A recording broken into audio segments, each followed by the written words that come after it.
Silakan.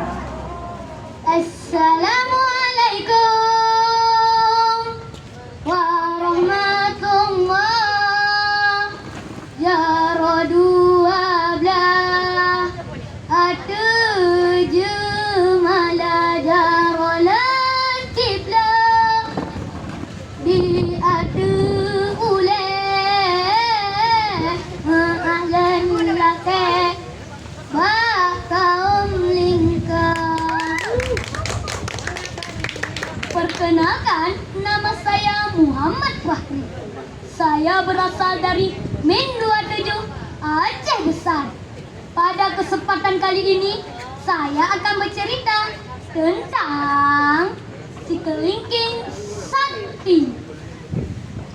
Pada zaman dahulu kala, di sebuah desa Kepulauan Riau, hiduplah sepasang suami istri yang sangat miskin. Untuk memenuhi kebutuhan sehari-hari, mereka mencari ikan di sungai dan juga menanam ubi di ladang. Mereka mempunyai 3 orang anak. Anak pertama bernama Salimbo, anak kedua bernama Ngah, dan anak ketiga bernama Kelingking. Sejak bayi, si bungsu sudah terlihat aneh. Badannya kecil dan juga kerdil, sehingga ia diberi nama Kelingking. Keanehan lainnya, pada diri Kelingking, ia menyusu dengan sangat kuat. Setiap kali ibunya menyusui si Kelingking, ibunya merasa kesakitan. Karena tidak kuat menahan rasa sakit, ibunya pun meninggal dunia saat si Kelingking masih berumur 5 bulan. Sejak saat itu, kedua abangnya membenci si Kelingking. Mereka menganggap penyebab ibunya meninggal dunia ialah si Kelingking. Akhirnya mereka tinggal bersama sang ayah. Sehari-hari mereka membantu sang ayah, seperti mencari ikan di sungai dan juga menanam ubi di ladang. Terkadang pula mereka mencari kayu bakar di tengah hutan untuk dijualnya ke pasar. Singkat cerita, kedua abangnya berniat jahat kepada si Kelingking, ingin mencelakakan si Kelingking dengan membawanya ke sebuah hutan yang banyak sekali binatang buasnya. Tanpa sepengetahuan ayahnya, tanpa rasa curiga pun, si Kelingking mengikuti kedua abangnya dan mereka asing mencari kayu di tengah hutan tersebut. Terasa sudah kelelahan, mereka memilih untuk istirahat di sebuah pohon. Tiba-tiba, lewatlah seekor kancil di hadapan mereka. "Kelingking, kejar kancil itu!" ucap Salimbo menyuruh si Kelingking. "Jangan sampai lolos adikku!" ucap Ngah menyemangati si Kelingking. Kelingking pun mengejar kancil itu hingga masuk ke dalam hutan. Kedua abangnya bergegas untuk memberitahu kepada sang ayah. "Ayah, ayah, maafkan kami. Kami tidak sempat membantu si Kelingking. Kelingking telah diterkam oleh hewan buas dalam hutan, ayah. Maafkan kami," ucap Salimbo berbohong kepada sang ayah. "Benarkah itu apa kau ucapkan, anakku?" ucap sang ayah seakan tak percaya. "Benar, ayah. Kami sudah sekuat tenaga untuk membantu si Kelingking. Tetapi usaha kami sia-sia, ayah." Mendengar perkataan sang anak, sang ayah terasa sedih karena telah kehilangan anak kesayangannya. Di sisi lain, si Kelingking berhasil mendapatkan 2 ekor kancil. Ia bergegas pulang untuk memberitahunya kepada sang ayah. "Ayah, ayah, lihatlah apa yang aku bawa. Aku membawa 2 ekor kancil nih. Ayah, abang, bukalah pintu," ucap si Kelingking, menyuruh mereka membukakan pintu. Mendengar suara si Kelingking, sang ayah bergegas untuk membukakan pintu. "Benarkah ini anakku? Kau selamat, anakku. Kau selamat. Kau selamat dari terkaman hewan buas di dalam hutan. Kau selamat," ucap sang ayah dengan terharu. "Ayah, masalah 2 ekor kancil itu agar kita makan bersama-sama. Tolonglah abang. Ucap kelingking menyuruh kepada sang abang. Salimbu pun mengambil 2 ekor kancil itu untuk dimasakkannya dan juga dimakan bersama-sama. Singkat cerita, si kelingking menjadi anak yang dewasa dan juga tampan.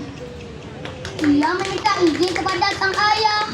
Ayah, bolehkah aku merantau?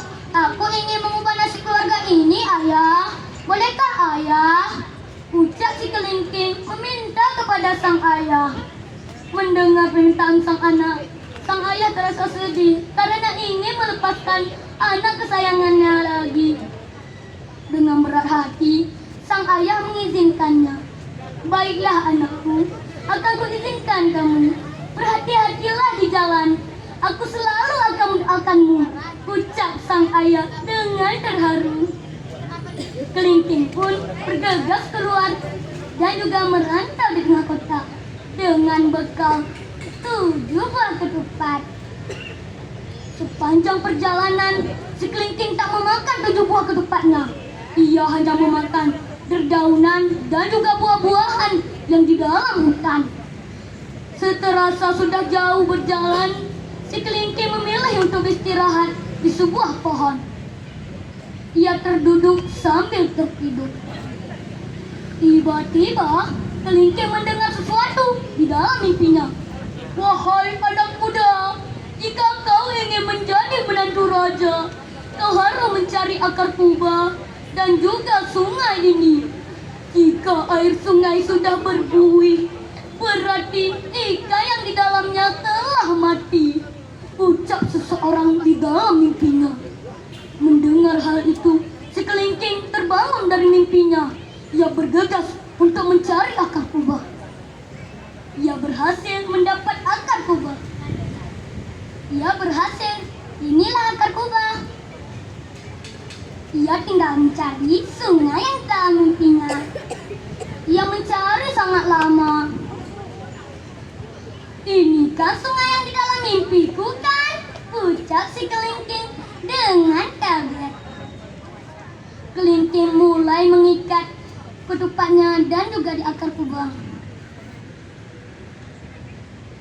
Setelah mengikat akar kubah di ketupatnya, ia mulai menyelam untuk menaruh akar kubah di sungai tersebut. Ia menunggu sangat lama. Akhirnya, air sungai di situ berbuih. Kelingking mulai menyelam lagi untuk melihat apakah ikan yang di situ telah mati. Kelingking berhasil mendapat ikan yang sangat besar. Ia membakarnya dan juga memakannya hingga tersisa kepala ikannya saja. Terasa kesal karena ia sendirian di sungai tersebut. Kelingking menendang kepala ikan hingga melayang tinggi. Singkat cerita, si kelingking sampai di sebuah desa. Desa tersebut sedang dihebohkan dengan kepala ikan di depan istana. Ayah, kepala ikan itu mengganggu pemandangan istana. Bolehkah ayah memindahkannya? Ucap Tuan Putri meminta kepada sang ayah. Mendengar permintaan sang anak, sang ayah menyuruh seluruh pengawalnya untuk berusaha untuk mengangkat kepala ikan itu. Tetapi tidak bisa karena kepala ikan itu terlalu berat. Melihat hal itu, sang raja membuat sayembara. Wahai seluruh penduduk desa, barang siapa yang bisa mengangkat kepala ikan ini, akan kunikahkan dengan putriku. Jika ia perempuan, akan kuangkat menjadi anakku, ucap sang raja selagi membuat sayembara. Nah teman-teman, sebelum sayembara dimulai, seluruh penduduk desa mulai berkumpul di depan istana. Kelingking mengikuti sayembara tersebut. Ia melihat kepala ikan itu. Sepertinya aku mengenal kepala ikan ini, ucap si kelingking. Hah, ini kan kepala ikan yang pernah aku tendang kan? Sayembara pun dimulai. Seluruh penduduk keluarga berusaha untuk mengangkat kepala ikan itu, tapi tidak bisa. Giliranlah si kelingking. Seluruh penduduk desa mengejek si kelingking karena badannya kecil dan juga kerdil. Bagaimana mungkin ia bisa memindahkan kepala ikan itu? Badannya kecil dan juga kerdil. Hahaha, ucap salah satu warga. Mendengar ejekan itu, si kelingking tidak menghiraukannya. Ia masih bersemangat dan juga percaya diri.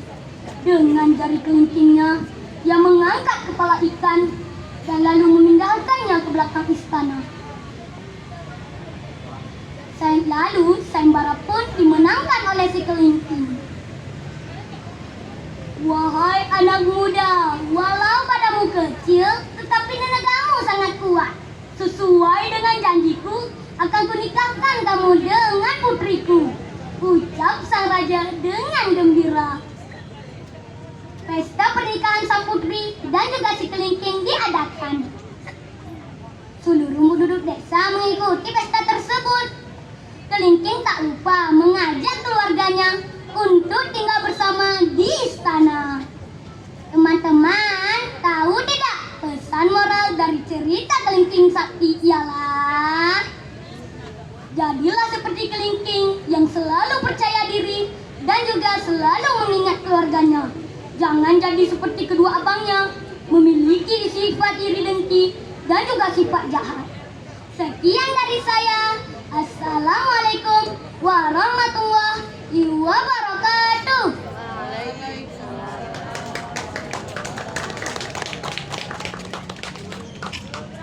Dewan Hakim yang terhormat, peserta